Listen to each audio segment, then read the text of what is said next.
A People's History of the United States, Chapter 21. Carter, Reagan, Bush. The Bipartisan Consensus. Halfway through the 20th century, the historian Richard Hofstadter, in his book The American Political Tradition, examined our important national leaders, from Jefferson and Jackson to Herbert Hoover and the two Roosevelts, Republicans and Democrats, liberals and conservatives.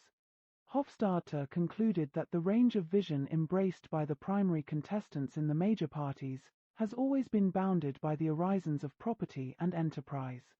They have accepted the economic virtues of capitalist culture as necessary qualities of man.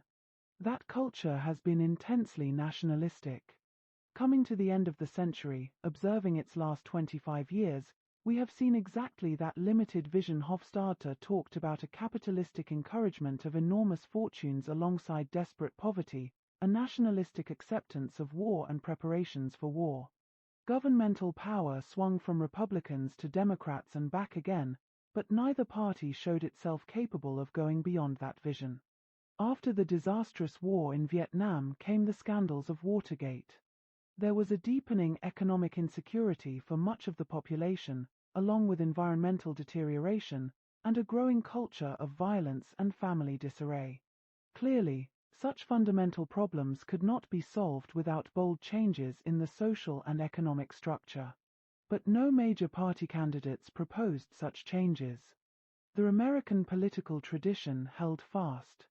In recognition of this, perhaps only vaguely conscious of this, voters stayed away from the polls in large numbers, or voted without enthusiasm. More and more they declared, if only by non-participation, their alienation from the political system. In 1960, 63% of those eligible to vote voted in the presidential election. By 1976, this figure had dropped to 53%. In a CBS News and New York Times survey, over half of the respondents said that public officials didn't care about people like them. A typical response came from a plumber: "The President of the United States isn't going to solve our problems. The problems are too big." There was a troubling incongruity in the society. Electoral politics dominated the press and television screens, and the doings of presidents, members of Congress, Supreme Court justices, and other officials were treated as if they constituted the history of the country. Yet there was something artificial in all this, something pumped up, a straining to persuade a skeptical public that this was all, that they must rest their hopes for the future in Washington politicians, none of whom were inspiring because it seemed that behind the bombast, the rhetoric, the promises, their major concern was their own political power. The distance between politics and the people was reflected clearly in the culture. In what was supposed to be the best of the media, uncontrolled by corporate interest, that is, in public television, the public was largely invisible.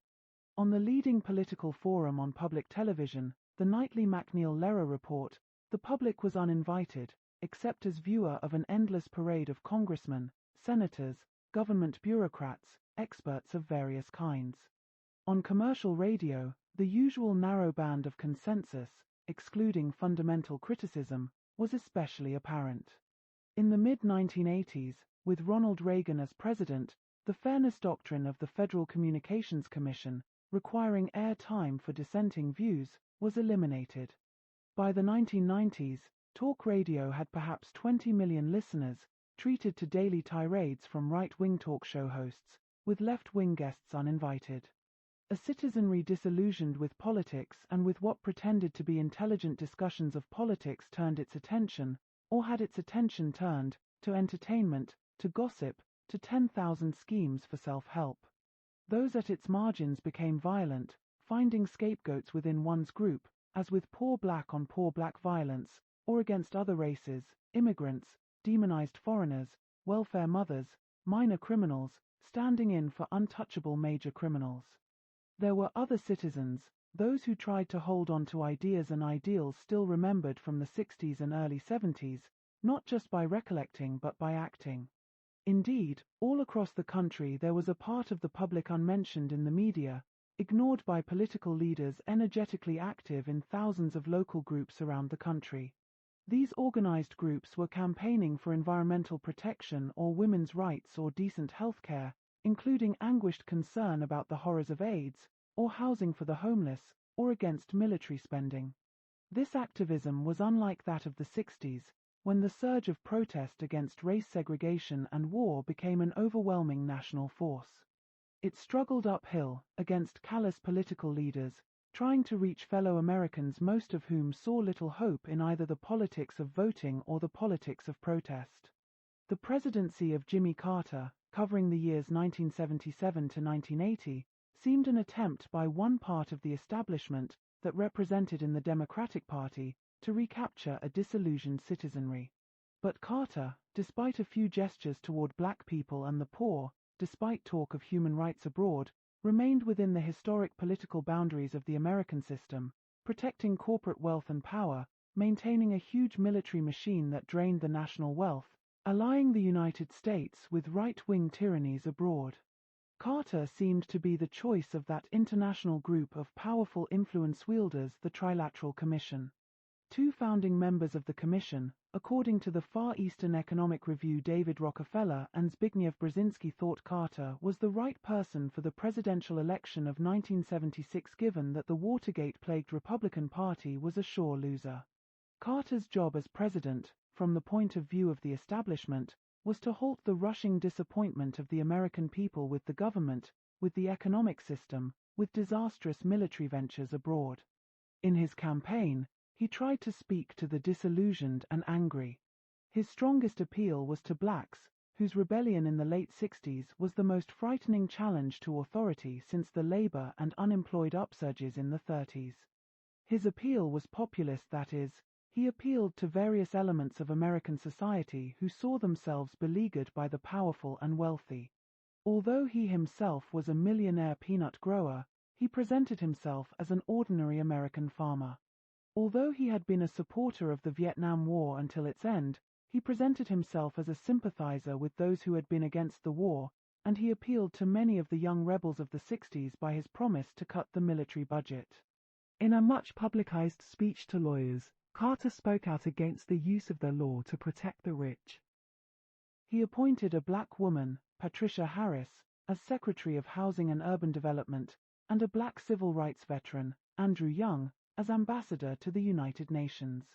He gave the job of heading the Domestic Youth Service Corps to a young former anti-war activist, Sam Brown.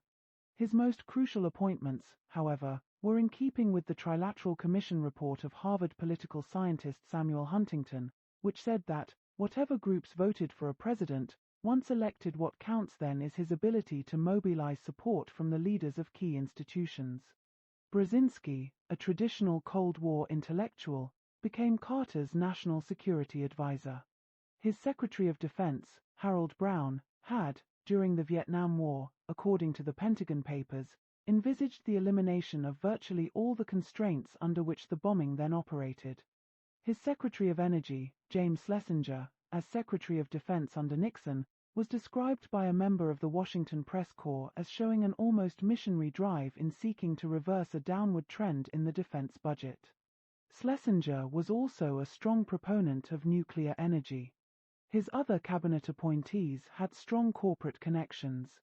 A financial writer wrote, not long after Carter's election, "So far, Mr. Carter's actions, commentary, and particularly his cabinet appointments, have been highly reassuring to the business community." Veteran Washington correspondent Tom Wicker wrote, "The available evidence is that Mr. Carter so far is opting for Wall Street's confidence." Carter did initiate more sophisticated policies toward governments that oppressed their own people. He used United Nations Ambassador Andrew Young to build up goodwill for the United States among the black African nations, and urged that South Africa liberalize its policies toward blacks. A peaceful settlement in South Africa was necessary for strategic reasons. South Africa was used for radar tracking systems. Also, it had important U.S. corporate investments and was a critical source of needed raw materials, diamonds especially. Therefore, what the United States needed was a stable government in South Africa. The continued oppression of blacks might create civil war. The same approach was used in other countries, combining practical strategic needs with the advancement of civil rights. But because the chief motivation was practicality, not humanity, there was a tendency toward token changes, as in Chile's release of a few political prisoners.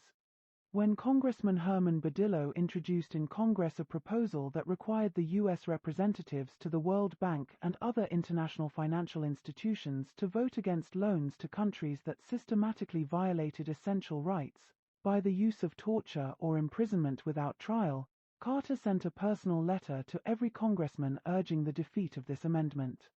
It won a voice vote in the House, but lost in the Senate.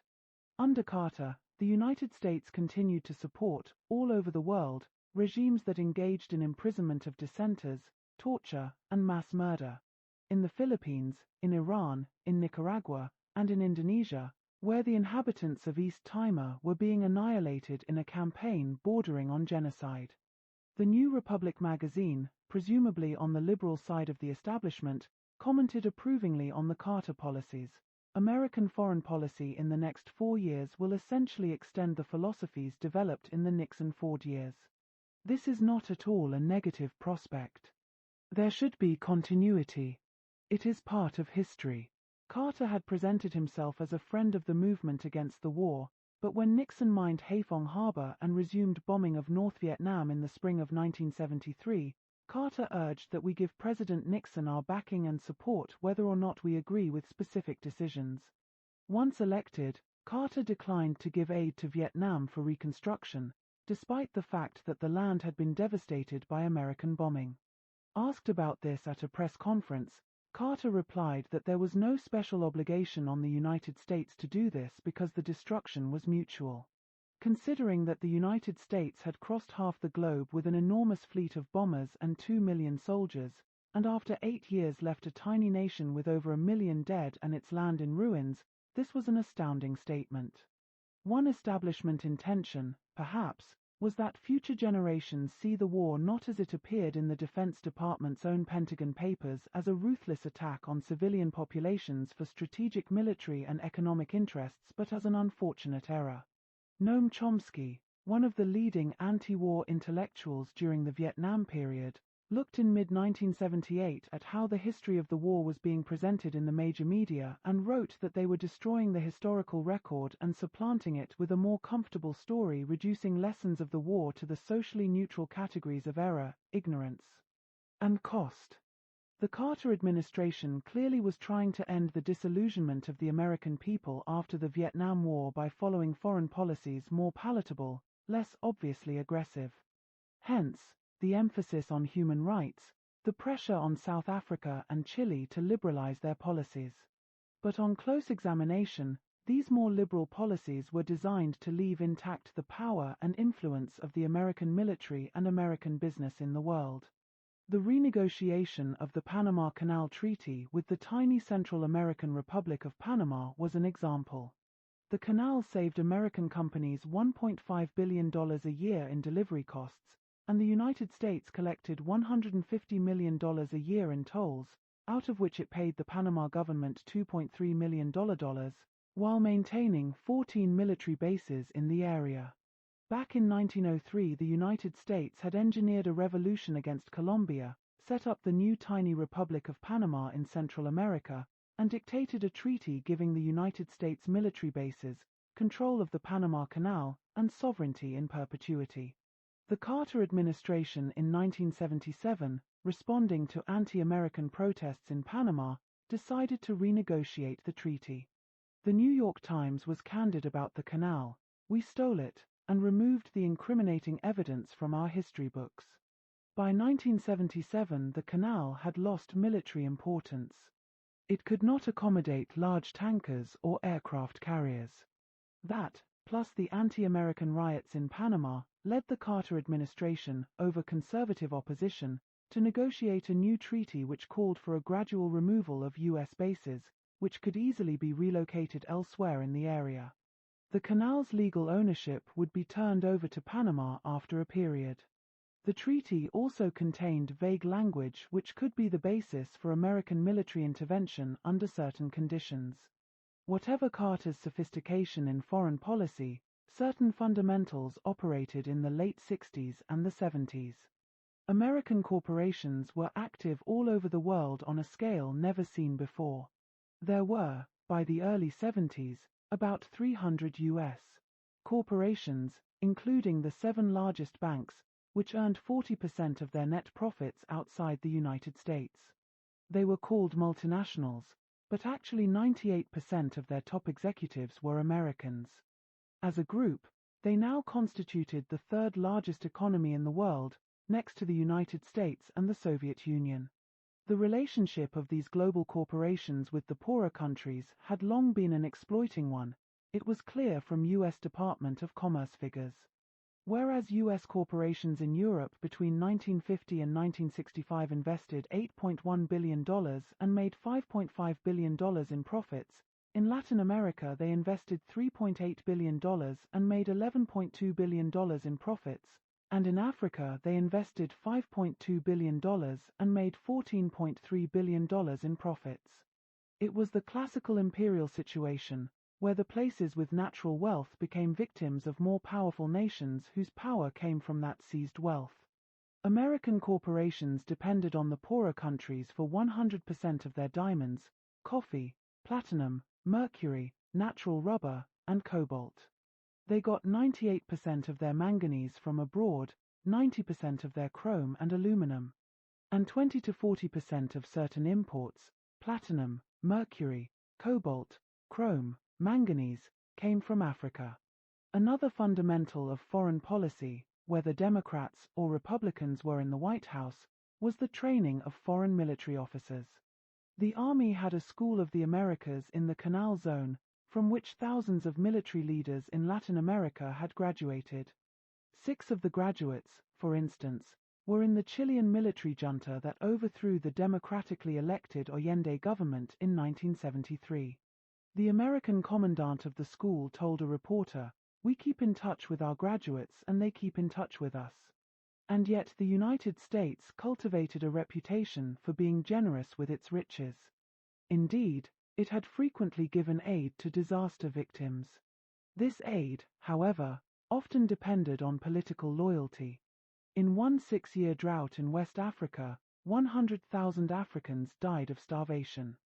A report by the Carnegie Endowment said the Agency for International Development, AID, of the United States had been inefficient and neglectful in giving aid to nomads in the Sahel area of West Africa, an area covering 6 countries. The response of AID was that those countries had no close historical, economic, or political ties to the United States. In early 1975, the press carried a dispatch from Washington.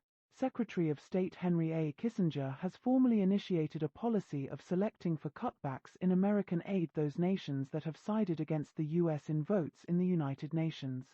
In some cases, the cutbacks involve food and humanitarian relief. Most aid was openly military, and by 1975, the United States exported $9.5 billion in arms. The Carter administration promised to end the sale of arms to repressive regimes, but when it took office the bulk of the sales continued. And the military continued to take a huge share of the national budget. When Carter was running for election, he told the Democratic Platform Committee, "Without endangering the defense of our nation or commitments to our allies, we can reduce present defense expenditures by about $5 to $7 billion annually." But his first budget proposed not a decrease but an increase of $10 billion for the military. Indeed, he proposed that the U.S. spend $1,000 billion, $1 trillion, in the next 5 years on its military forces. And the administration had just announced that the Department of Agriculture would save $25 million a year by no longer giving free second helpings of milk to 1.4 million needy schoolchildren who got free meals in school. If Carter's job was to restore faith in the system, here was his greatest failure solving the economic problems of the people. The price of food and the necessities of life continued to rise faster than wages were rising. Unemployment remained officially at 6 or 8%. Unofficially, the rates were higher. For certain key groups in the population, young people, and especially young black people, the unemployment rate was 20 or 30%.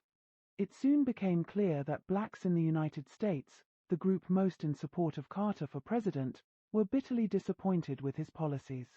He opposed federal aid to poor people who needed abortions, and when it was pointed out to him that this was unfair, because rich women could get abortions with ease, he replied, "Well, as you know, there are many things in life that are not fair, that wealthy people can afford and poor people cannot." Carter's populism was not visible in his administration's relationship to the oil and gas interests. It was part of Carter's energy plan to end price regulation of natural gas for the consumer. The largest producer of natural gas was Exxon Corporation, and the largest blocks of private stock in Exxon were owned by the Rockefeller family. Early in Carter's administration, the Federal Energy Administration found that Gulf Oil Corporation had overstated by $79.1 million its costs for crude oil obtained from foreign affiliates. It then passed on these false costs to consumers. In the summer of 1978, the administration announced that a compromise had been made with Gulf Oil in which Gulf agreed to pay back $42.2 million. Gulf informed its stockholders that the payments will not affect earnings since adequate provision was made in prior years. The lawyer for the Energy Department who worked out the compromise with Gulf said it had been done to avoid a lengthy and costly lawsuit. Would the lawsuit have cost the $36.9 million dropped in the compromise? Would the government have considered letting off a bank robber without a jail term in return for half the loot? The settlement was a perfect example of what Carter had told a meeting of lawyers during his presidential campaign, that the law was on the side of the rich. The fundamental facts of maldistribution of wealth in America were clearly not going to be affected by Carter's policies, any more than by previous administrations, whether conservative or liberal. According to Andrew Zimbalist, an American economist writing in Le Monde Diplomatique in 1977, the top 10% of the American population had an income 30 times that of the bottom tenth. The top 1% of the nation owned 33% of the wealth. The richest 5% owned 83% of the personally owned corporate stock. The 100 largest corporations, despite the graduated income tax that misled people into thinking the very rich paid at least 50% in taxes, paid an average of 26.9% in taxes, and the leading oil companies paid 5.8% in taxes, Internal Revenue Service figures for 1974. Indeed, 244 individuals who earned over $200,000 paid no taxes. In 1979, as Carter weekly proposed benefits for the poor, and Congress strongly turned them down, a black woman, Marion Wright Edelman, director of the Children's Defense Fund in Washington, pointed to some facts. 1 of every 7 American children, 10 million altogether, had no known regular source of primary health care. 1 of every 3 children under 17, 18 million altogether, had never seen a dentist. In an article on the New York Times op-ed page, she wrote, "The Senate Budget Committee recently knocked off $88 million from a modest $288 million administration request to improve the program that screens and treats children's health problems. At the same time, the Senate found $725 million to bail out Litton Industries and to hand to the Navy at least 2 destroyers ordered by the Shah of Iran." Carter approved tax reforms which benefited mainly the corporations. Economist Robert Leckman, writing in The Nation, noted the sharp increase in corporate profits, 44%, in the last quarter of 1978 over the previous year's last quarter. He wrote, "Perhaps the president's most outrageous act occurred last November when he signed into law an $18 billion tax reduction, the bulk of whose benefits accrue to affluent individuals and corporations." In 1979, while the poor were taking cuts, the salary of the chairman of Exxon Oil was being raised to $830,000 a year and that of the chairman of Mobil Oil to over $1 million a year. That year, while Exxon's net income rose 56% to more than $4 billion, 3,000 small independent gasoline stations went out of business. Carter made some efforts to hold on to social programs, but this was undermined by his very large military budgets. Presumably, this was to guard against the Soviet Union, but when the Soviet Union invaded Afghanistan in 1979, Carter could take only symbolic actions, like reinstituting the draft or calling for a boycott of the 1980 Moscow Olympics. On the other hand, American weaponry was used to support dictatorial regimes battling left-wing rebels abroad. A report by the Carter administration to Congress in 1977 was blunt, saying that a number of countries with deplorable records of human rights observance are also countries where we have important security and foreign policy interests. Thus, Carter asked Congress in the spring of 1980 for $5.7 million in credits for the military junta fighting off a peasant rebellion in El Salvador. In the Philippines, after the 1978 National Assembly elections, President Ferdinand Marcos imprisoned 10 of the 21 losing opposition candidates. Many prisoners were tortured, many civilians were killed. Still, Carter urged Congress to give Marcos $300 million in military aid for the next 5 years. In Nicaragua, the United States had helped maintain the Somoza dictatorship for decades. Misreading the basic weakness of that regime and the popularity of the revolution against it, the Carter administration continued its support for Somoza until close to the regime's fall in 1979. In Iran, toward the end of 1978, the long years of resentment against the Shah's dictatorship culminated in mass demonstrations. On September 8, 1978, hundreds of demonstrators were massacred by the Shah's troops.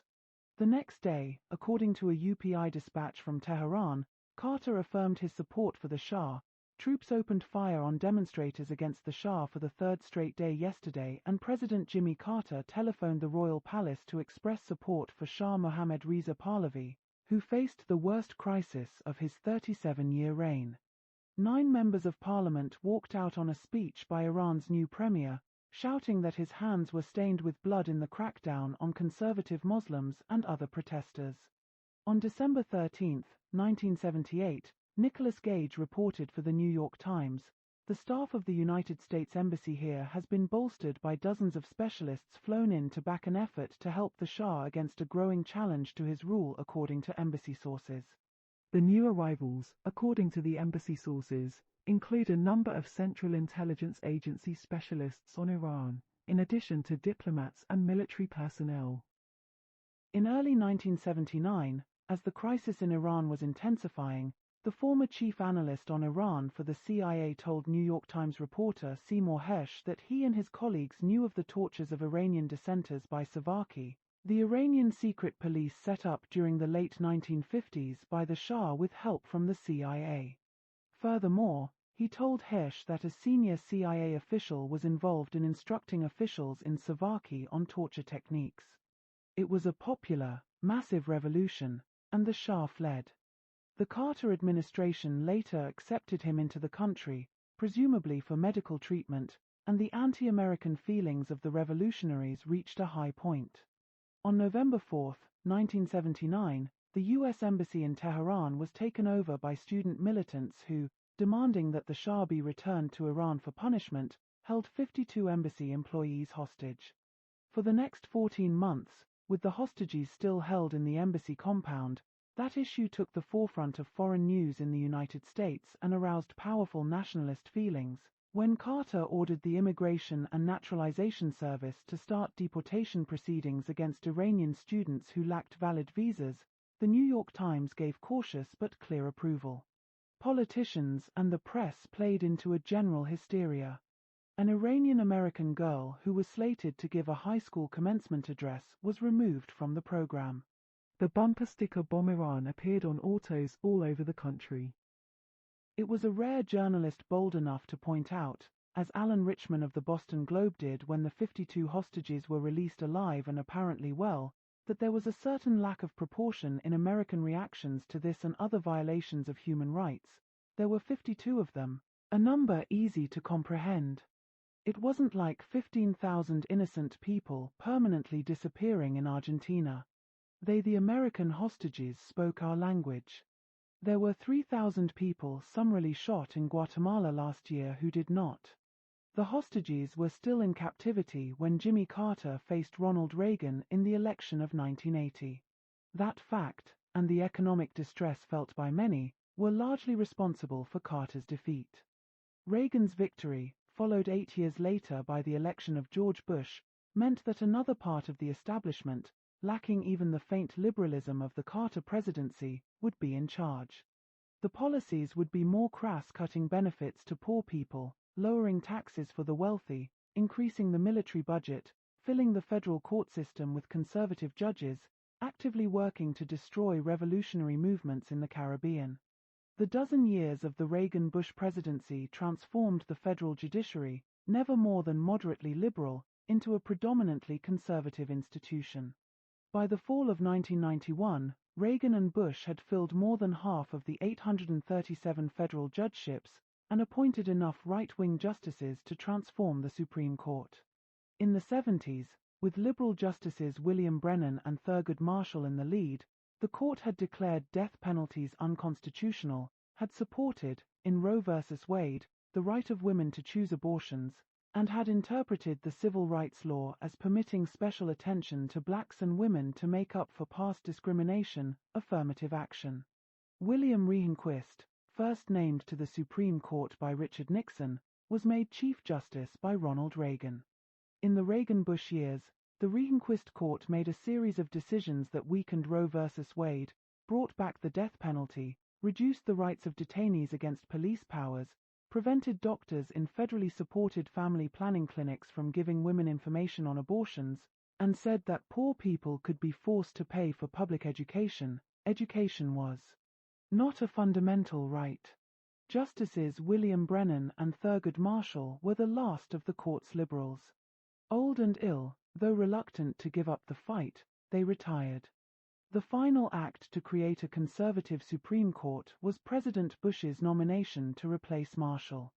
He chose a black conservative, Clarence Thomas.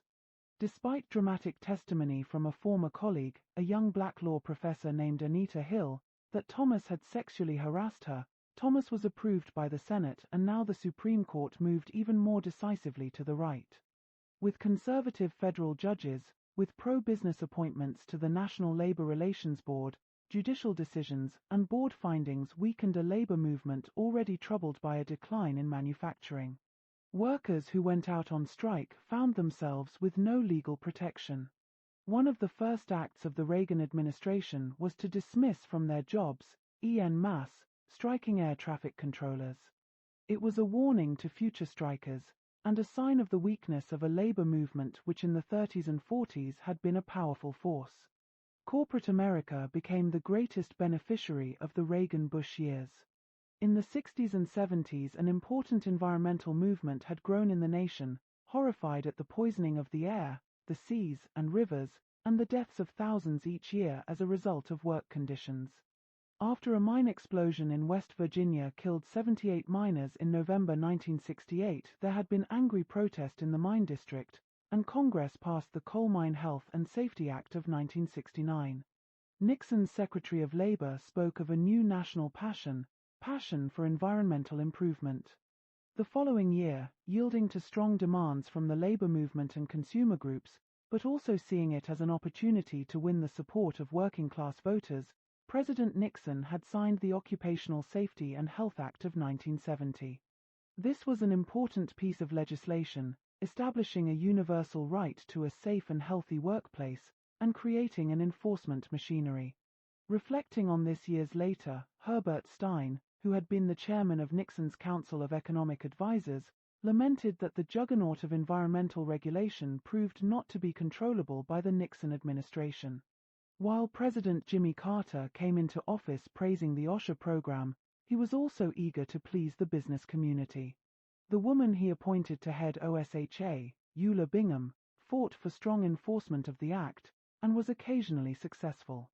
But as the American economy showed signs of trouble, with oil prices, inflation, and unemployment rising, Carter seemed more and more concerned about the difficulties the act created for business. He became an advocate of removing regulations on corporations and giving them more leeway, even if this was hurtful to labor and to consumers.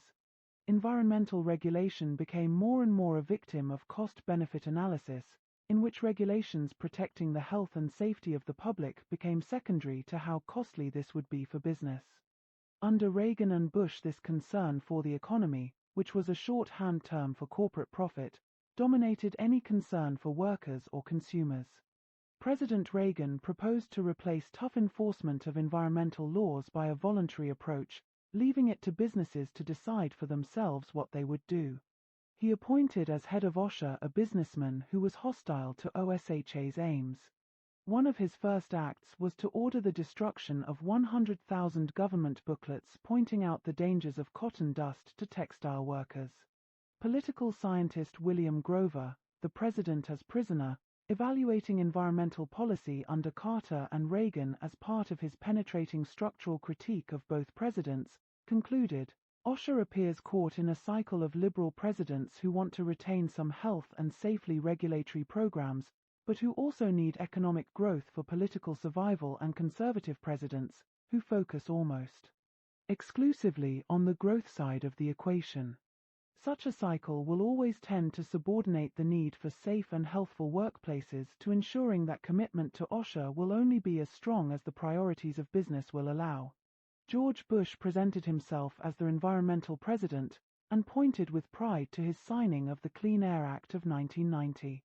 But 2 years after that act was passed, it was seriously weakened by a new rule of the Environmental Protection Agency that allowed manufacturers to increase by 245 tons a year hazardous pollutants in the atmosphere. Furthermore, little money was allocated for enforcement. Contaminated drinking water had caused over 100,000 illnesses between 1971 and 1985, according to an EPA report. But in Bush's first year in office, while the EPA received 80,000 complaints of contaminated drinking water, only 1 in 100 was investigated. And in 1991 and 1992, according to a private environmental group, the National Resources Defense Council, there were some 250,000 violations of the Safe Water Drinking Act, which had been passed during the Nixon administration. Shortly after Bush took office, a government scientist prepared testimony for a congressional committee on the dangerous effects of industrial uses of coal and other fossil fuels in contributing to global warming, a depletion of the Earth's protective ozone layer. The White House changed the testimony, over the scientist's objections, to minimize the danger. Boston Globe, October 29, 1990. Again, business worries about regulation seemed to override the safety of the public. The ecological crisis in the world had become so obviously serious that Pope John Paul II felt the need to rebuke the wealthy classes of the industrialized nations for creating that crisis. Today, the dramatic threat of ecological breakdown is teaching us the extent to which greed and selfishness, both individual and collective, are contrary to the order of creation. At international conferences to deal with the perils of global warming, the European Community and Japan proposed specific levels and timetables for carbon dioxide emissions, in which the United States was the leading culprit. But, as the New York Times reported in the summer of 1991, the Bush administration fears that it would hurt the nation's economy in the short term for no demonstrable long-term climatic benefit. Scientific opinion was quite clear on the long-term benefit, but this was not as important as the economy, that is, the needs of corporations. Evidence became stronger by the late 80s that renewable energy sources, water, wind, sunlight, could produce more usable energy than nuclear plants, which were dangerous and expensive, and produced radioactive wastes that could not be safely disposed of. Yet the Reagan and Bush administrations made deep cuts, under Reagan, a 90% cut, in research into renewable energy possibilities. In June 1992, more than 100 countries participated in the Earth Summit Environmental Conference in Brazil. Statistics showed that the armed forces of the world were responsible for 2/3 of the gases that depleted the ozone layer. But when it was suggested that the Earth Summit consider the effects of the military on environmental degradation, the United States delegation objected and the suggestion was defeated. Indeed, the preservation of a huge military establishment and the retention of profit levels of oil corporations appeared to be twin objectives of the Reagan-Bush administrations. Shortly after Ronald Reagan took office, 23 oil industry executives contributed $270,000 to redecorate the White House living quarters. According to the Associated Press, The solicitation drive came 4 weeks after the president decontrolled oil prices, a decision worth $2 billion to the oil industry. Jack Hodges of Oklahoma City, owner of Core Oil and Gas Company, said, "The top man of this country ought to live in one of the top places. Mr. Reagan has helped the energy business. While he built up the military allocations of over $1 trillion in his first 4 years in office, Reagan tried to pay for this with cuts in benefits for the poor. There would be $140 billion of cuts in social programs through 1984 and an increase of $181 billion for defense in the same period. He also proposed tax cuts of $190 billion, most of this going to the wealthy. Despite the tax cuts and the military appropriations, Reagan insisted he would still balance the budget because the tax cuts would so stimulate the economy as to generate new revenue. Nobel Prize-winning economist Wassily Leontief remarked dryly, "This is not likely to happen. In fact, I personally guarantee that it will not happen." Indeed, Department of Commerce figures showed that periods of lowered corporate taxes, 1973-1975, 1979-1982, did not at all show higher capital investment, but a steep drop. The sharpest rise of capital investment, 1975-1979, took place when corporate taxes were slightly higher than they had been the preceding 5 years. The human consequences of Reagan's budget cuts went deep. For instance, Social Security disability benefits were terminated for 350,000 people. A man injured in an oil field accident was forced to go back to work, the federal government overruling both the company doctor and a state supervisor who testified that he was too disabled to work. The man died, and federal officials said, "We have a PR problem." A war hero of Vietnam, Roy Benavidez, who had been presented with the Congressional Medal of Honor by Reagan, was told by Social Security officials that the shrapnel pieces in his heart, arms, and leg did not prevent him from working. Appearing before a congressional committee, he denounced Reagan. Unemployment grew in the Reagan years. In the year 1982, 30 million people were unemployed all or part of the year. One result was that over 16 million Americans lost medical insurance, which was often tied to holding a job. In Michigan, where the unemployment rate was the highest in the country, the infant death rate began to rise in 1981. New requirements eliminated free school lunches for more than 1 million poor children who depended on the meal for as much as half of their daily nutrition. Millions of children entered the ranks of the officially declared poor, and soon a quarter of the nation's children, 12 million, were living in poverty. In parts of Detroit, 1/3 of the children were dying before their first birthday, and the New York Times commented, "Given what's happening to the hungry in America, this administration has cause only for shame." Welfare became an object of attack. Aid to single mothers with children through the AFDC, aid to families with dependent children program, food stamps, health care for the poor through Medicaid. For most people on welfare, the benefits differed from state to state. This meant $500 to $700 a month in aid, leaving them well below the poverty level of about $900 a month. Black children were 4 times as likely as white children to grow up on welfare. Early in the Reagan administration, responding to the argument that government aid was not needed, that private enterprise would take care of poverty, a mother wrote to her local newspaper, "I am on aid to families with dependent children, and both my children are in school.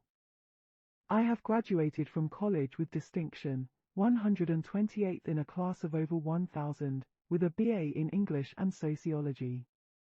I have experience in library work, childcare, social work, and counseling. I have been to the CETA office. They have nothing for me. I also go every week to the library to scour the newspaper help wanted ads. I have kept a copy of every cover letter that I have sent out with my resume. The stack is inches thick. I have applied for jobs paying as little as $8,000 a year. I work part-time in a library for $3.50 an hour. Welfare reduces my allotment to compensate. It appears we have employment offices that can't employ, governments that can't govern, and an economic system that can't produce jobs for people ready to work." Last week I sold my bed to pay for the insurance on my car, which, in the absence of mass transportation, I need to go job hunting. I sleep on a piece of rubber foam somebody gave me. So this is the great American dream my parents came to this country for. Work hard, get a good education, follow the rules, and you will be rich. I don't want to be rich. I just want to be able to feed my children and live with some semblance of dignity.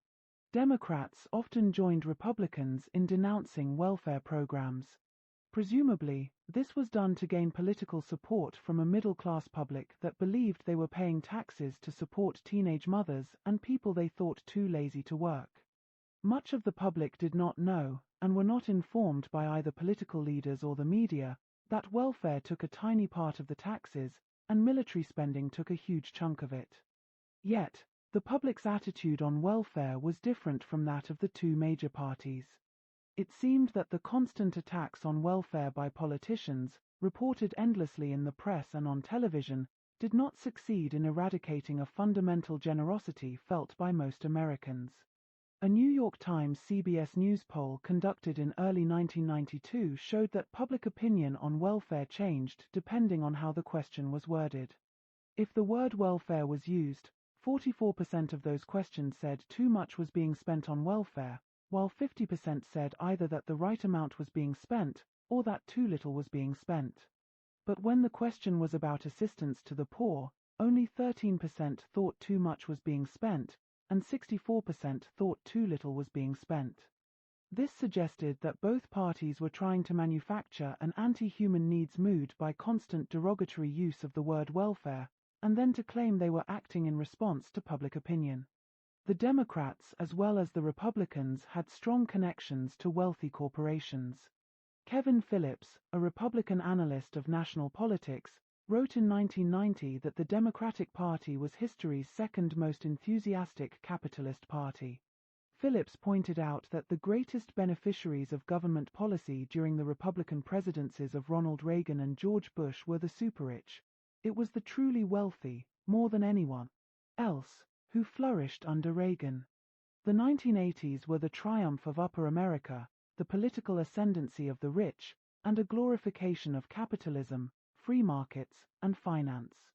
When government policy enriched the already rich, it was not called welfare. This was not as obvious as the monthly checks to the poor. It most often took the form of generous changes in the tax system.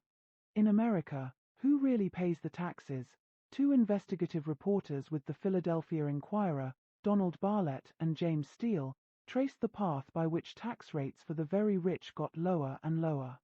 It was not the Republicans but the Democrats, the Kennedy-Johnson administrations who, under the guise of tax reform, first lowered the World War XI-era rate of 91% on incomes over $400,000 a year to 70%.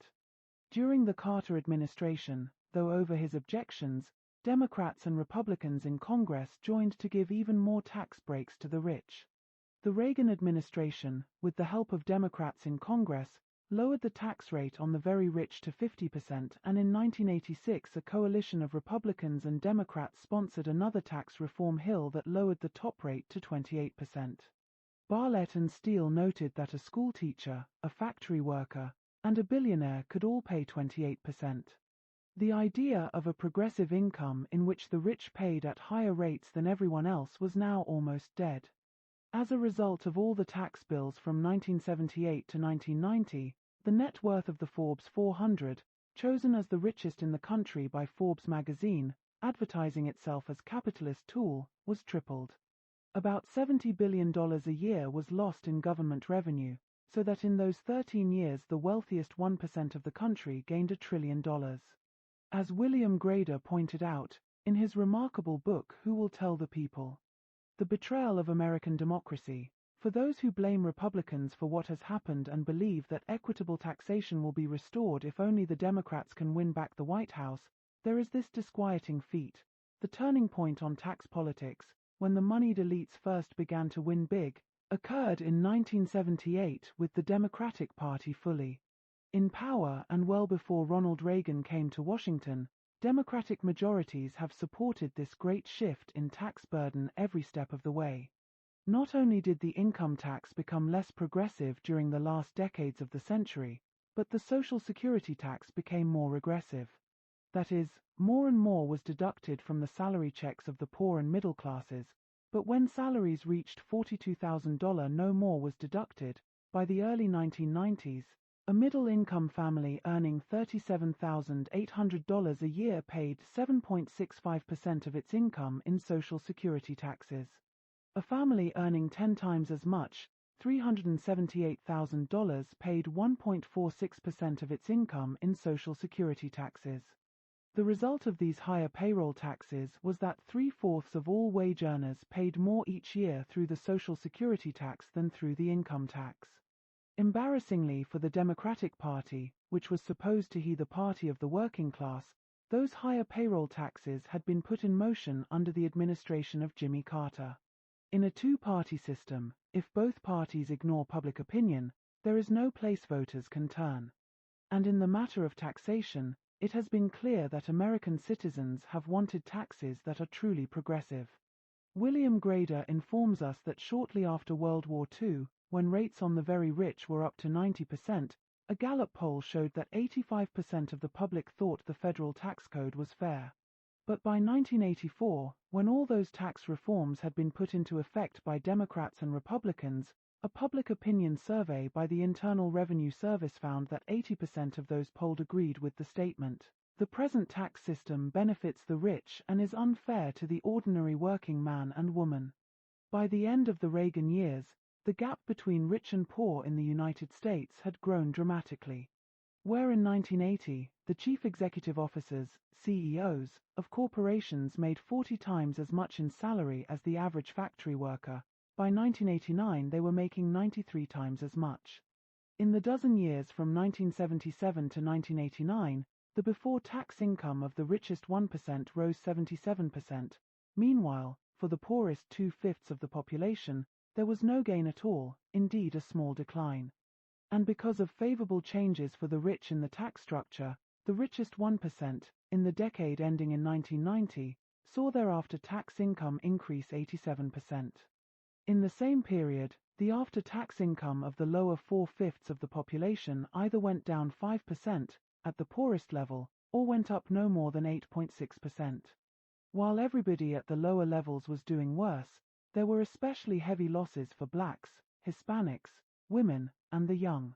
The general impoverishment of the lowest income groups that took place in the Reagan-Bush years hit black families hardest, with their lack of resources to start with and with racial discrimination facing them in jobs. The victories of the civil rights movement had opened up spaces for some African Americans, but left others far behind. At the end of the 80s, at least a third of African American families fell below the official poverty level, and black unemployment seemed fixed at 2.5 times that of whites, with young blacks out of work at the rate of 30 to 40%.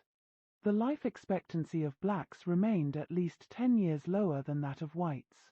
In Detroit, Washington, and Baltimore, the mortality rate for black babies was higher than in Jamaica or Costa Rica.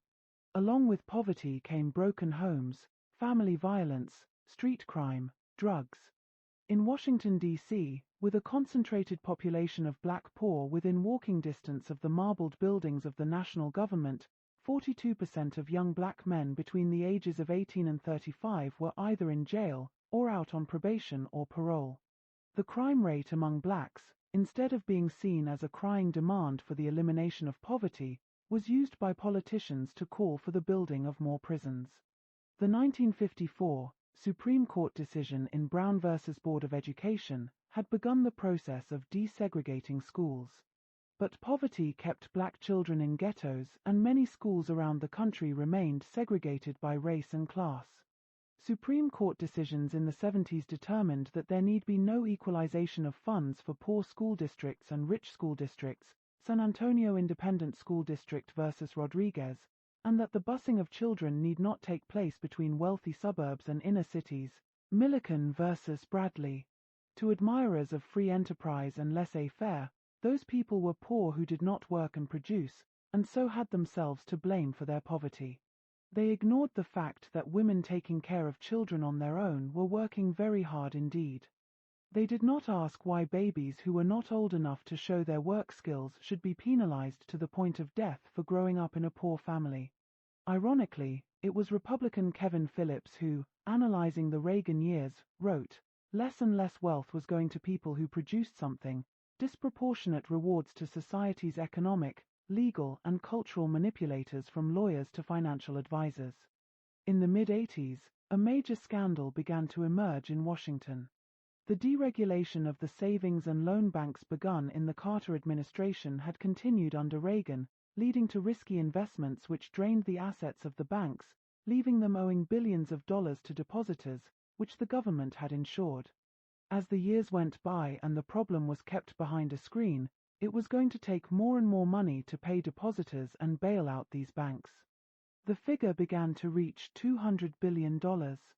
During the 1988 presidential campaign, the Democratic candidate Michael Dukakis was restrained from pointing the finger at the Republican administration because the Democrats in Congress were heavily involved in bringing about and then covering up the situation.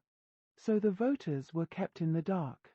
The enormous drain of money from the Treasury for defense had once been declared by President Eisenhower to be a theft from human needs.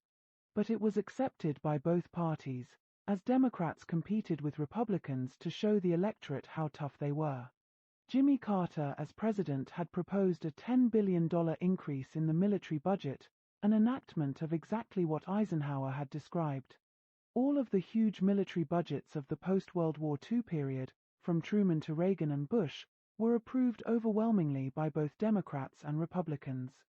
The spending of trillions of dollars to build up nuclear and non-nuclear forces was justified by fears that the Soviet Union, also building up its military forces, would invade Western Europe.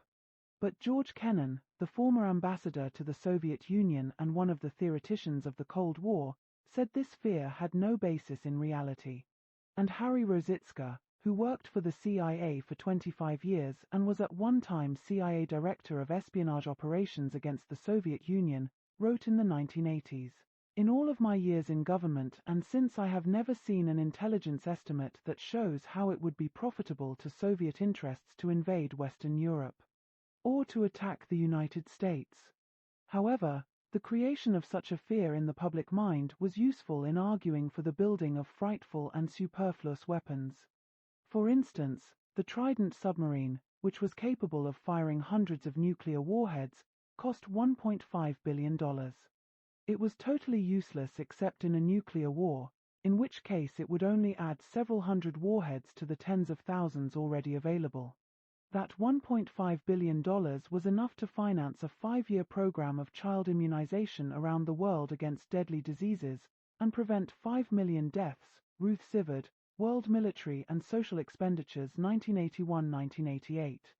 In the mid-1980s, an analyst with the Rand Corporation, which did research for the Defense Department, told an interviewer in an unusually candid statement that the enormous number of weapons was unnecessary from a military point of view, but were useful to convey a certain image at home and abroad.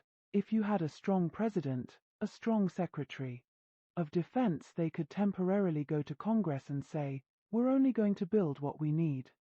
And if the Russians build twice as many, tough. But it would be unstable politically. And it is therefore better for our own domestic stability as well as international perceptions to insist that we remain good competitors even though the objective significance of the competition is dubious." In 1984, the CIA admitted that it had exaggerated Soviet military expenditures, that since 1975 it had claimed Soviet military spending was growing by 4 to 5% each year when the actual figure was 2%. Thus, by misinformation, even deception, the result was to inflate military expenditures. One of the favorite military programs of the Reagan administration was the Star Wars program, in which billions were spent, supposedly to build a shield in space to stop enemy nuclear missiles in midair. But the first 3 tests of the technology failed. A 4th test was undertaken, with government funding for the program at stake. There was another failure, but Reagan's Secretary of Defense, Caspar Weinberger, approved the faking of results to show that the test had succeeded. When the Soviet Union began to disintegrate in 1989, and there was no longer the familiar Soviet threat, the military budget was reduced somewhat, but still remained huge, with support from both Democrats and Republicans. In 1992, the head of the House Armed Services Committee, Les Aspin, a Democrat, proposed, in view of the new international situation, that the military budget be cut by 2%, from $281 billion to $275 billion. That same year, as Democrats and Republicans both supported minor cuts in the military budget, a public opinion survey done for the National Press Club showed that 59% of American voters wanted a 50% cut in defense spending over the next 5 years. It seemed that both parties had failed in persuading the citizenry that the military budget should continue at its high level. But they continued to ignore the public they were supposed to represent.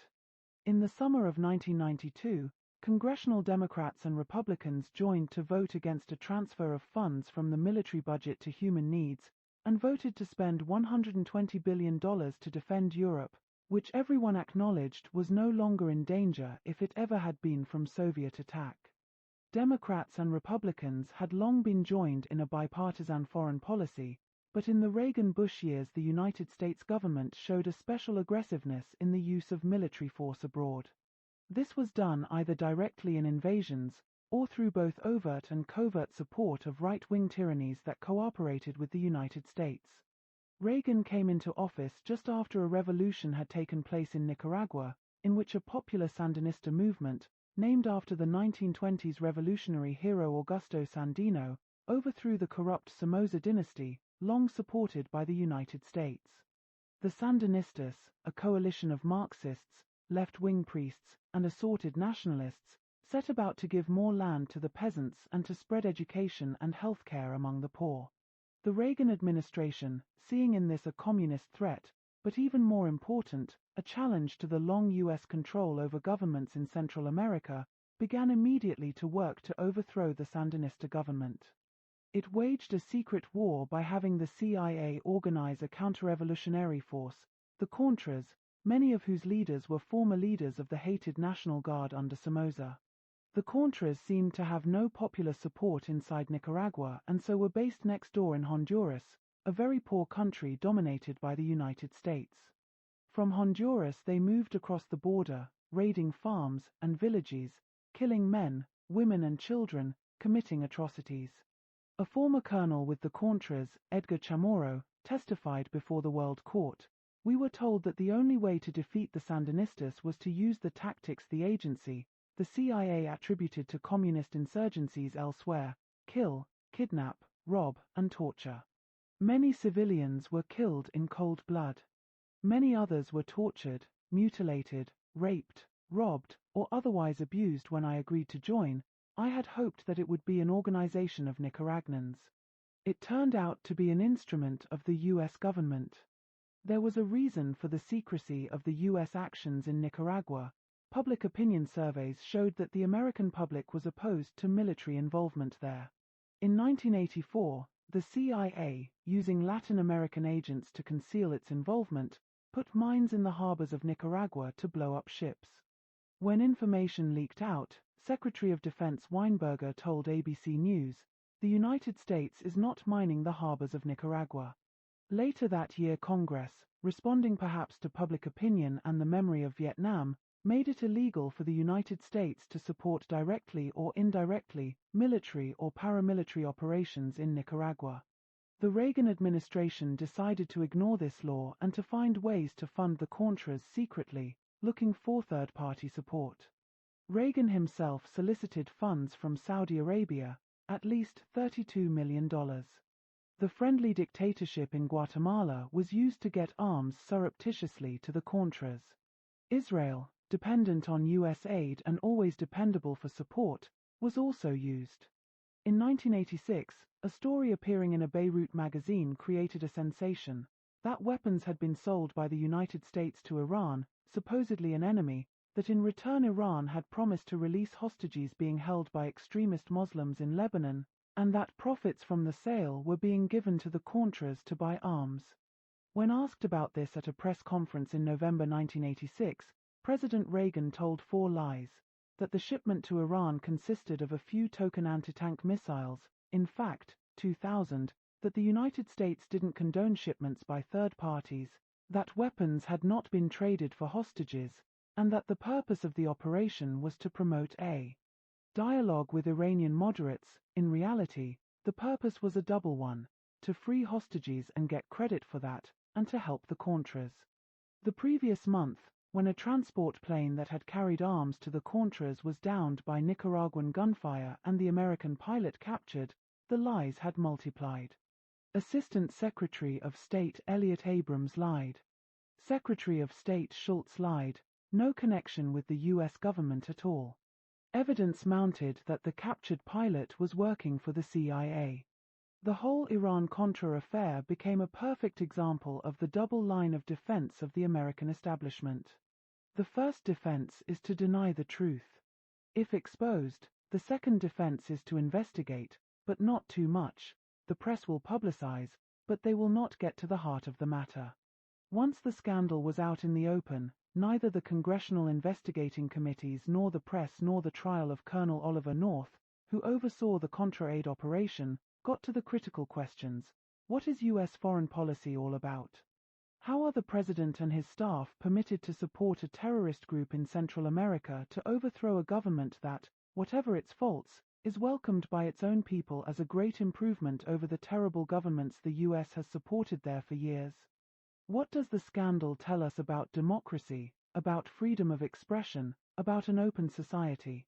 Out of the much publicized Contragate scandal came no powerful critique of secrecy in government or of the erosion of democracy by actions taken in secret by a small group of men safe from the scrutiny of public opinion. The media, in a country priding itself on its level of education and information, kept the public informed only on the most superficial level.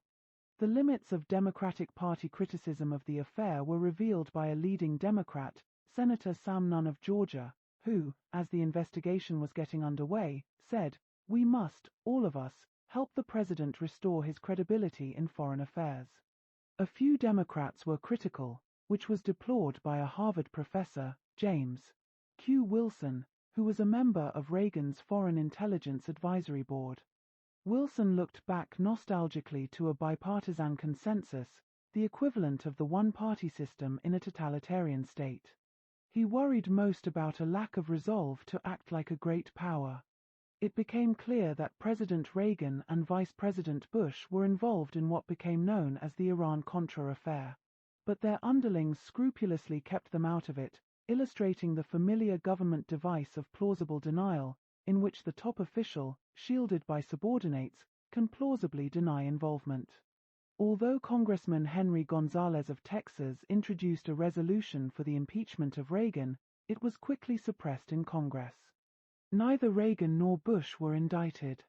Rather, the Congressional Committee put the lesser culprits on the witness stand and several of them were indicted. 1. Robert McFarlane, a former national security advisor to Reagan, tried to commit suicide. Another, Colonel Oliver North, stood trial for lying to Congress, was found guilty, but was not sentenced to prison. Reagan retired in peace and Bush became the next president of the United States. In an ironic twist, an obscure citizen of the tiny town of Odin, Indiana, became a tangential actor in the Iran-Contra controversy. This was a young man named Bill Breeden, a former minister who lived in a teepee in the woods with his wife and 2 children, teaching the children at home. Breeden's hometown of Odin was also the hometown of Admiral John Poindexter, McFarlane's successor as Reagan's national security advisor, who was heavily involved in the illegal activities of the Iran-Contra affair. One day Bill Breeden noticed that the town, to show its pride in its home boy, had renamed one of its streets John Poindexter Street. Breeden, a pacifist and critic of U.S. foreign policy, indignant at what he thought was a celebration of immoral behavior in government, stole the sign. He announced that he was holding it for ransom $30 million, the amount of money that had been given to Iran for transfer to the Contras. He was apprehended, put on trial, and spent a few days in jail. As it turned out, Bill Breeden was the only person to be imprisoned as a result of the Iran-Contra affair. The Iran-Contra affair was only one of the many instances in which the government of the United States violated its own laws in pursuit of some desired goal in foreign policy. Toward the end of the Vietnam War, in 1973, Congress, seeking to limit the presidential power that had been used so ruthlessly in Indochina, passed the War Powers Act, which said, "The President, in every possible instance, shall consult with Congress before introducing United States armed forces into hostilities or into situations where imminent involvement in hostilities is clearly indicated by the circumstances." Almost immediately, President Gerald Ford violated the act when he ordered the invasion of a Cambodian island and the bombing of a Cambodian town in retaliation for the temporary detention of American merchant seamen on the ship Mayaguez. He did not consult Congress before he gave the attack orders. In the fall of 1982, President Reagan sent American Marines into a dangerous situation in Lebanon, where a civil war was raging, again ignoring the requirements of the War Powers Act. The following year, over 200 of those Marines were killed when a bomb was exploded in their barracks by terrorists. Shortly after that, in October 1983, with some analysts concluding this was done to take attention away from the Lebanon disaster, Reagan sent U.S. forces to invade the tiny Caribbean island of Grenada. Again, Congress was notified, but not consulted. The reasons given to the American people for this invasion, officially called Operation Urgent Fury, were that a recent coup that had taken place in Grenada put American citizens, students at a medical school on the island, in danger, and that the United States had received an urgent request from the Organization of Eastern Caribbean States to intervene. An unusually pointed article in the New York Times on October 29, 1983, by correspondent Bernard Gewirtzman demolished those reasons. The formal request that the U.S. and other friendly countries provide military help was made by the Organization of Eastern Caribbean States last Sunday at the request of the United States, which wanted to show proof that it had been requested to act under terms of that group's treaty. The wording of the formal request, however, was drafted in Washington and conveyed to the Caribbean leaders by special American emissaries. Both Cuba and Grenada, when they saw that American ships were heading for Grenada, sent urgent messages promising that American students were safe and urging that an invasion not occur. There is no indication that the administration made a determined effort to evacuate the Americans peacefully. Officials have acknowledged that there was no inclination to try to negotiate with the Grenadian authorities. "We got there just in time," the president said. A major point in the dispute is whether in fact the Americans on the island were in such danger as to warrant an invasion. No official has produced firm evidence that the Americans were being mistreated or that they would not be able to leave if they wanted. The real reason for the invasion, one high American official told Gewirtzman, was that the United States should show, determined to overcome the sense of defeat in Vietnam, that it was a truly powerful nation. What good are maneuvers and shows of force if you never use it? The connection between U.S. military intervention and the promotion of capitalist enterprise had always been especially crass in the Caribbean. As for Grenada, an article in the Wall Street Journal 8 years after the military invasion, October 29, 1991, spoke of an invasion of banks and noted that St. George's, the capital of Grenada, with 7,500 people, had 118 offshore banks, one for every 64 residents. St. George's has become the Casablanca of the Caribbean, a fast-growing haven for money laundering, tax evasion and assorted financial fraud. After a study of various U.S. military interventions, political scientist Stephen Shalom, Imperial Alibis, concluded that people in the invaded countries died not to save U.S. nationals, who would have been far safer without U.S. intervention, but so that Washington might make clear that it ruled the Caribbean and that it was prepared to engage in a paroxysm of violence to enforce its will. He continued, "There have been some cases where American citizens were truly in danger, for example, the 4 churchwomen who were killed by government-sponsored death squads in El Salvador in 1980. But there was no U.S. intervention there, no Marine landings, no protective bombing raids. Instead, Washington backed the death squad regime with military and economic aid, military training, intelligence sharing, and diplomatic support. The historic role of the United States in El Salvador, where 2% of the population owned 60% of the land, was to make sure governments were in power there that would support U.S. business interests, no matter how this impoverished the great majority of people.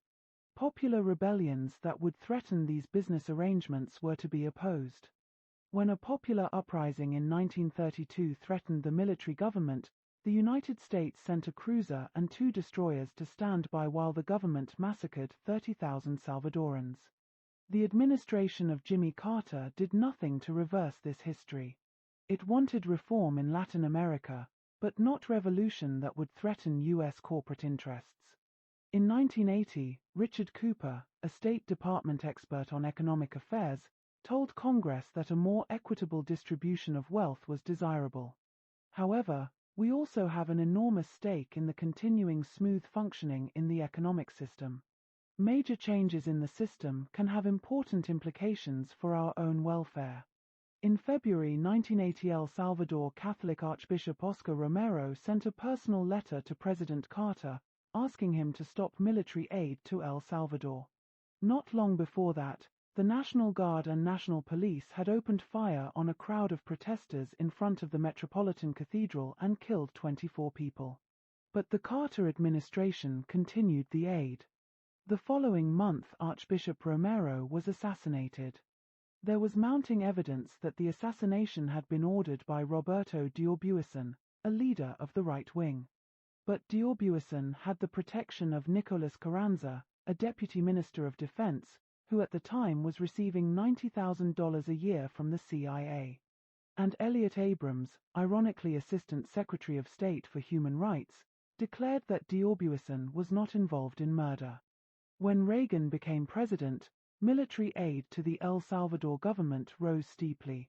From 1946 to 1979, total military aid to El Salvador was $16.7 million. In Reagan's first year in office, the figure rose to $82 million.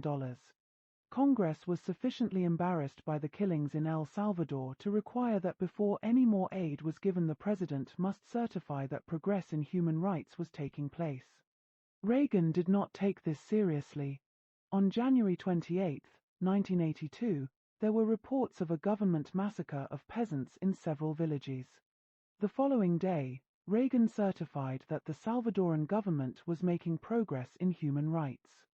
3 days after certification, soldiers stormed the homes of poor people in San Salvador, dragged out 20 people, and killed them. When, at the end of 1983, Congress passed a law to continue the requirement of certification, Reagan vetoed it.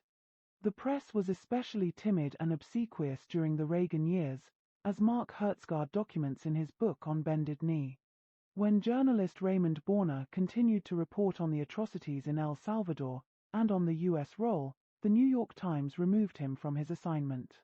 Back in 1981, Borner had reported on the massacre of hundreds of civilians in the town of El Mozote by a battalion of soldiers trained by the United States. The Reagan administration scoffed at the account, but in 1992, a team of forensic anthropologists began unearthing skeletons from the site of the massacre, most of them children. The following year, a UN commission confirmed the story of the massacre at El Mozote. The Reagan administration, which did not appear at all offended by military juntas governing in Latin America, Guatemala, El Salvador, Chile, if they were friendly to the United States, became very upset when a tyranny was hostile, as was the government of Muammar Gaddafi in Libya. In 1986, when unknown terrorists bombed a discotheque in West Berlin, killing a U.S. serviceman, the White House immediately decided to retaliate. Gaddafi was probably responsible for various acts of terrorism over the years, but there was no real evidence that in this case he was to blame. Reagan was determined to make a point. Planes were sent over the capital city of Tripoli with specific instructions to aim at Gaddafi's house. The bombs fell on a crowded city, perhaps 100 people were killed, it was estimated by foreign diplomats in Tripoli. Gaddafi was not injured, but an adopted daughter of his was killed. Professor Stephen Shalom, analyzing this incident, writes, Imperial alibis if terrorism is defined as politically motivated violence perpetrated against non-combatant targets, then one of the most serious incidents of international terrorism of the year was precisely this U.S. raid on Libya. Early in the presidency of George Bush, there came the most dramatic developments on the international scene since the end of World War II. In the year 1989, with a dynamic new leader, Mikhail Gorbachev, at the head of the Soviet Union, the long-suppressed dissatisfaction with dictatorships of the proletariat, which had turned out to be dictatorships over the proletariat, erupted all through the Soviet bloc. There were mass demonstrations in the Soviet Union and in the countries of Eastern Europe, which had been long dominated by the Soviet Union. East Germany agreed to unite with West Germany, and the wall separating East Berlin from West Berlin, long a symbol of the tight control of its citizens by East Germany, was dismantled in the presence of wildly exultant citizens of both Germanies. In Czechoslovakia, a new non-communist government came into being, headed by a playwright and former imprisoned dissident named Václav Havel. In Poland, Bulgaria, Hungary, a new leadership emerged, promising freedom and democracy. And remarkably, all this took place without civil war, in response to overwhelming popular demand. In the United States, the Republican Party claimed that the hard-line policies of Reagan and the increase in military expenditures had brought down the Soviet Union. But the change had begun much earlier, after the death of Stalin in 1953, and especially with the leadership of Nikita Khrushchev. A remarkably open discussion had been initiated. But the continued hard line of the United States became an obstacle to further liberalization, according to former ambassador to the Soviet Union George Kennan, who wrote that the general effect of Cold War extremism was to delay rather than hasten the great change that overtook the Soviet Union by the end of the 1980s. While the press and politicians in the United States exulted over the collapse of the Soviet Union, Kennan pointed out that, not only did American policies delay this collapse, but these Cold War policies were carried on at a frightful cost to the American people. We paid with 40 years of enormous and otherwise unnecessary military expenditures. We paid through the cultivation of nuclear weaponry to the point where the vast and useless nuclear arsenal had become, and remains today, a danger to the very environment of the planet. The sudden collapse of the Soviet Union left the political leadership of the United States unprepared. Military interventions had been undertaken in Korea and Vietnam with enormous loss of life, also in Cuba and the Dominican Republic, and huge amounts of military aid had been given all over the world in Europe, Africa, Latin America, the Middle East, Asia, on the supposition that this was necessary to deal with a communist menace emanating from the Soviet Union. Several $1 trillion had been taken from American citizens in the form of taxes to maintain a huge nuclear and non-nuclear arsenal and military bases all over the world, all primarily justified by the Soviet threat. Here then was an opportunity for the United States to reconstruct its foreign policy, and to free hundreds of billions of dollars a year from the budget to be used for constructive, healthy projects. But this did not happen. Along with the exultation we have won the Cold War came a kind of panic. What can we do to maintain our military establishment? It became clearer now, although it had been suspected, that United States foreign policy was not simply based on the existence of the Soviet Union, but was motivated by fear of revolution in various parts of the world. The radical social critic Noam Chomsky had long maintained that the appeal to security was largely fraudulent, the Cold War framework having been employed as a device to justify the suppression of independent nationalism whether in Europe, Japan, or the Third World, world orders old and new. The fear of independent nationalism was that this would jeopardize powerful American economic interests. Revolutions in Nicaragua or Cuba or El Salvador or Chile were threats to United Fruit, Anaconda Copper, International Telephone and Telegraph, and others. Thus, foreign interventions presented to the public as in the national interest were really undertaken for special interests, for which the American people were asked to sacrifice their sons and their tax dollars. The CIA now had to prove it was still needed. The New York Times, February 4, 1992, declared that in a world where the post-war enemy has ceased to exist, the CIA and its handful of sister agencies with their billion-dollar satellites and mountains of classified documents, must somehow remain relevant in the minds of Americans. The military budget remained huge. The Cold War budget of $300 billion was reduced by 7% to $280 billion. The chairman of the Joint Chiefs of Staff, Colin Powell, said, "I want to scare the hell out of the rest of the world. I don't say that in a bellicose way." As if to prove that the gigantic military establishment was still necessary, the Bush administration, in its 4-year term, launched 2 wars, a small one against Panama and a massive one against Iraq. Coming into office in 1989, George Bush was embarrassed by the new defiant posture of Panama's dictator, General Manuel Noriega. Noriega's regime was corrupt, brutal, authoritarian, but President Reagan and Vice President Bush had overlooked this because Noriega was useful to the United States. He cooperated with the CIA in many ways, such as offering Panama as a base for Contra operations against the Sandinista government of Nicaragua and meeting with Colonel Oliver North to discuss sabotage targets in Nicaragua. When he was director of the CIA in 1976-1977, Bush had protected Noriega. But by 1987 Noriega's usefulness was over, his activities in the drug trade were in the open, and he became a convenient target for an administration which wanted to prove that the United States, apparently unable to destroy the Castro regime or the Sandinistas or the revolutionary movement in El Salvador, was still a power in the Caribbean. Claiming that it wanted to bring Noriega to trial as a drug trafficker, he had been indicted in Florida on that charge, and also that it needed to protect U.S. citizens. A military man and his wife had been threatened by Panamanian soldiers. The United States invaded Panama in December 1989, with 26,000 troops. It was a quick victory.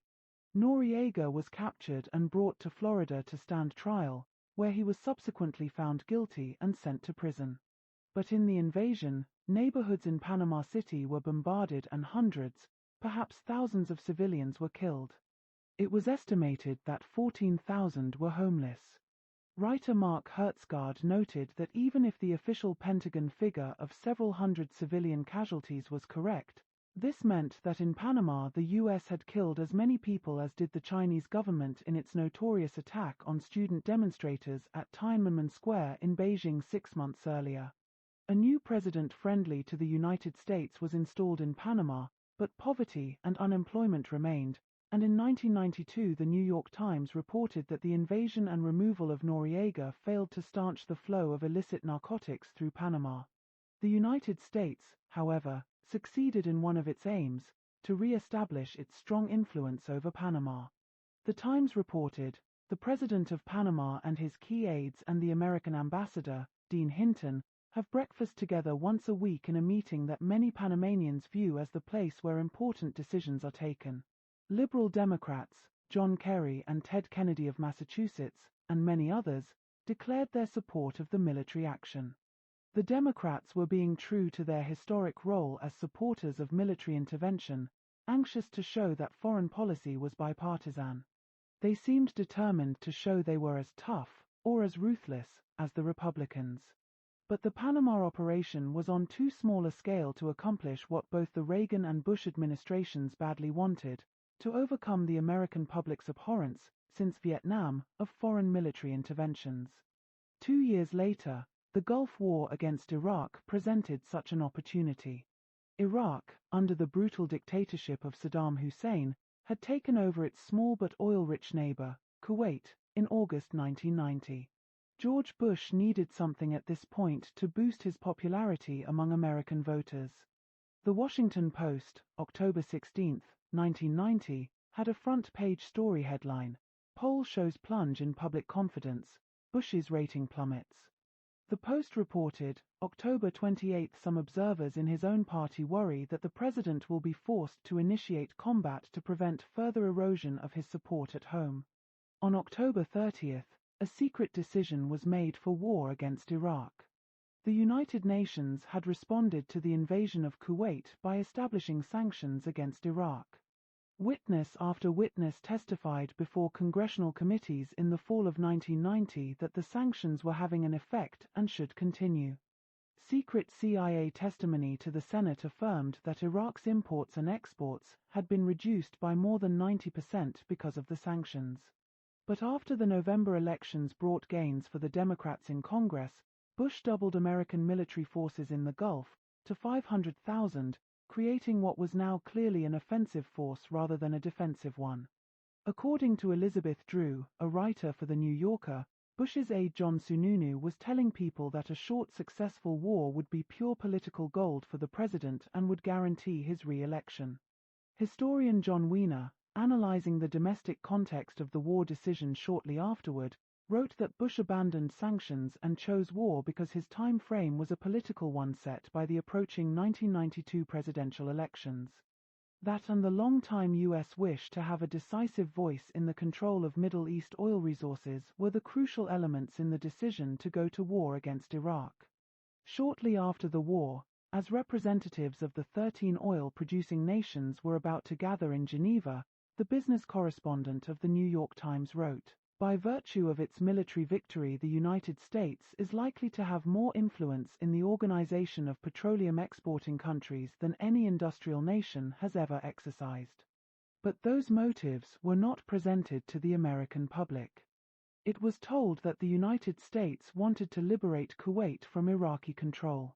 The major media dwelled on this as a reason for war, without noting that other countries had been invaded without the United States showing such concern: East Timor by Indonesia, Iran by Iraq, Lebanon by Israel, Mozambique by South Africa, to say nothing of countries invaded by the United States itself: Grenada, Panama.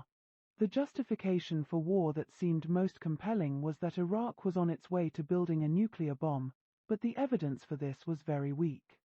Before the crisis over Kuwait, Western intelligence sources had estimated it would take Iraq 3 to 10 years to build a nuclear weapon. Even if Iraq could build a bomb in a year or two, which was the most pessimistic estimate, it had no delivery system to send it anywhere. Besides, Israel already had nuclear weapons, and the United States had perhaps 30,000 of them.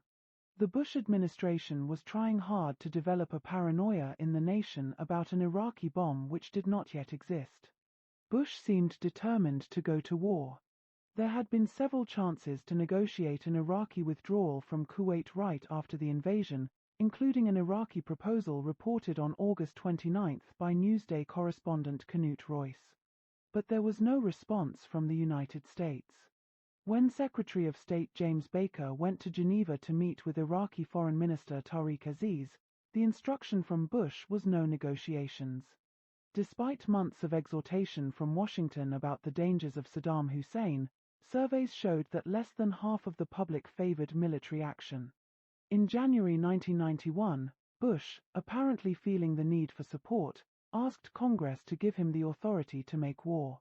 This was not a declaration of war, as called for by the Constitution, but since Korea and Vietnam, that provision of the Constitution seemed dead, and even the strict constructionists on the Supreme Court, who prided themselves on taking the words of the Constitution literally and seriously, would not intervene.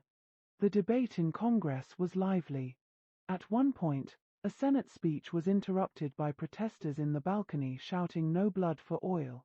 The protesters were hustled out by guards. It is likely that Bush was sure of having enough votes, or he would have launched the invasion without congressional approval. After all, the precedent for ignoring Congress and the Constitution had been set in Korea, Vietnam, Grenada, and Panama. The Senate voted for military action by only a few votes. The House supported the resolution by a larger majority. However, once Bush ordered the attack on Iraq, both houses, with just a few dissents, Democrats as well as Republicans, voted to support the war and support the troops. It was in mid-January 1991, after Saddam Hussein defied an ultimatum to leave Kuwait, that the U.S. launched its air war against Iraq. It was given the name Desert Storm. The government and the media had conjured up a picture of a formidable military power, but Iraq was far from that. The U.S. Air Force had total control of the air, and could bomb at will. Not only that, U.S. officials had virtual total control of the airwaves. The American public was overwhelmed with television photos of smart bombs and confident statements that laser bombs were being guided with perfect precision to military targets. The major networks presented all of these claims without question or criticism. This confidence in smart bombs sparing civilians may have contributed to a shift in public opinion from being equally divided on going to war to perhaps 85% support for the invasion. Perhaps more important in winning over public support was that once American military were engaged, it seemed to many people who had previously opposed military action that to criticize it now meant betraying the troops who were there.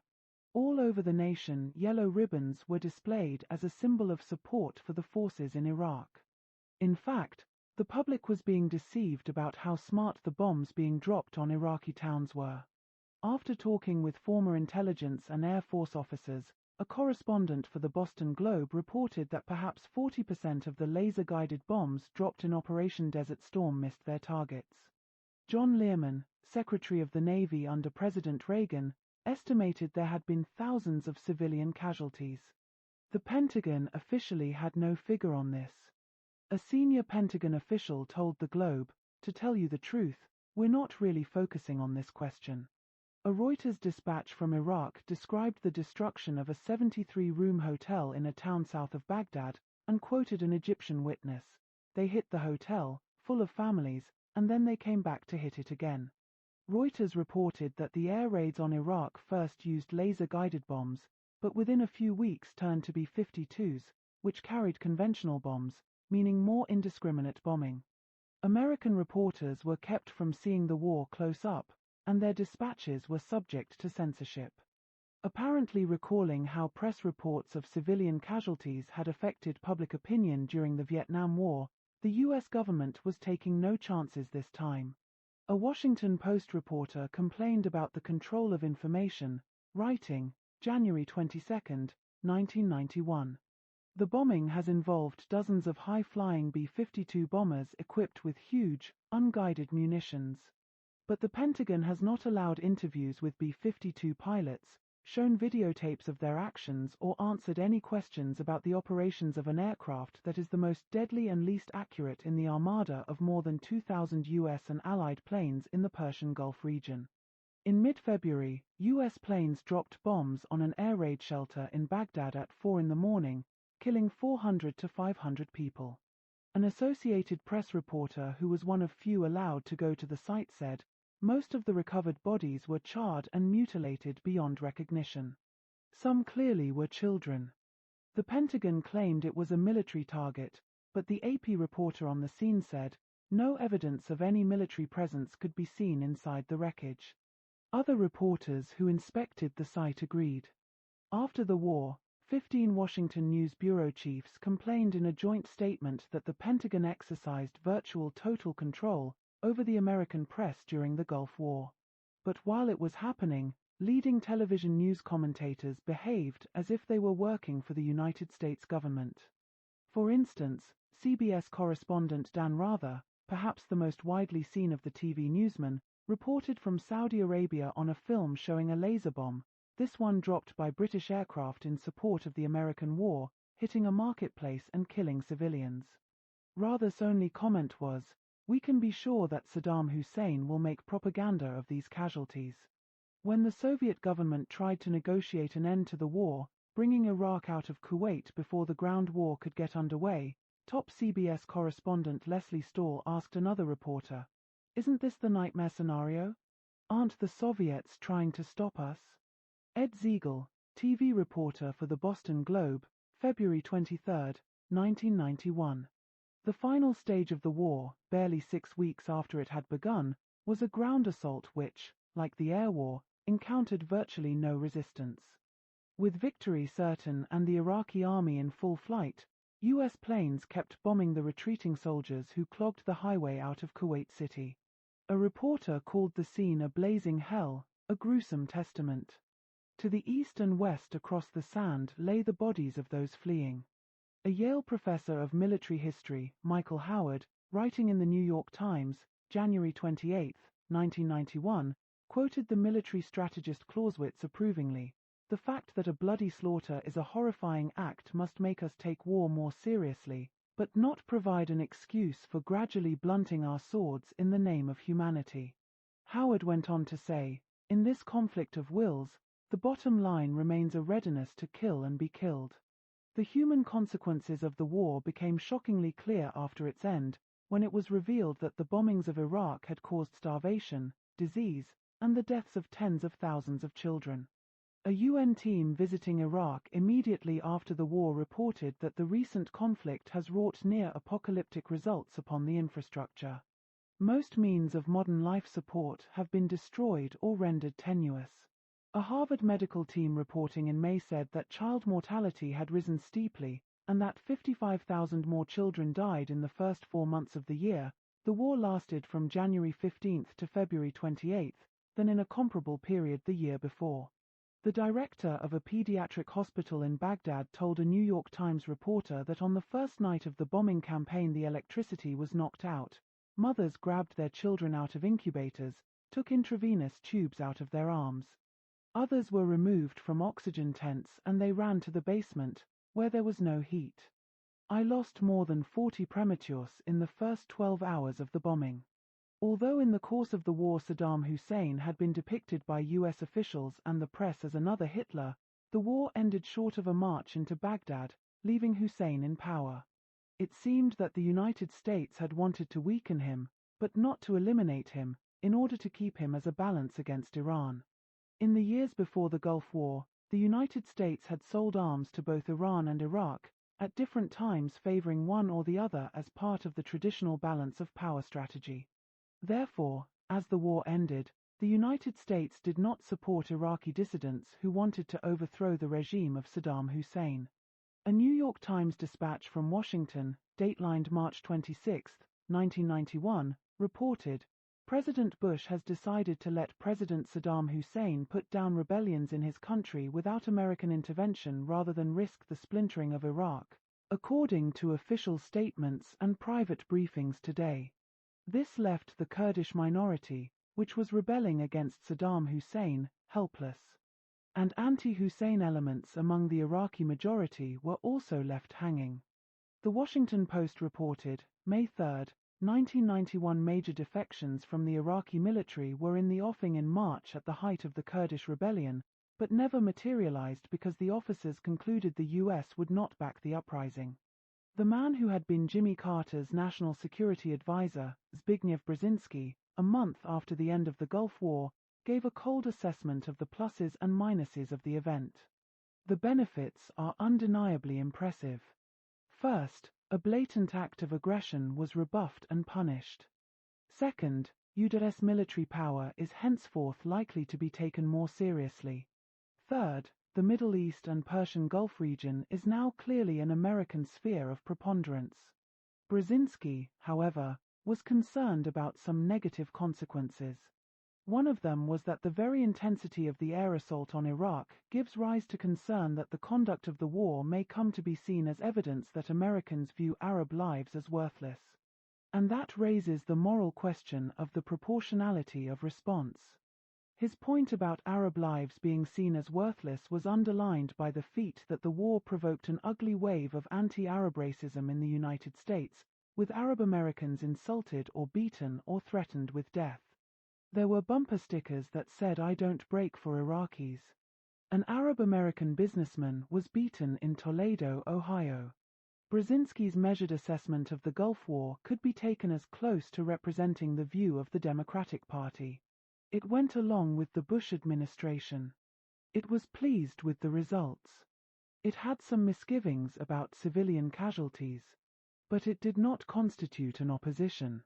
President George Bush was satisfied. As the war ended, he declared on a radio broadcast, "The specter of Vietnam has been buried forever in the desert sands of the Arabian Peninsula." The establishment press very much agreed. The two leading news magazines, Time and Newsweek, had special editions hailing the victory in the war, noting there had been only a few hundred American casualties, without any mention of Iraqi casualties. A New York Times editorial, March 30, 1991, said, America's victory in the Persian Gulf War provided special vindication for the U.S. Army, which brilliantly exploited its firepower and mobility and in the process erased memories of its grievous difficulties in Vietnam. A black poet in Berkeley, California, June Jordan, had a different view. I suggest to you it's a hit the same way that crack is, and it doesn't last long.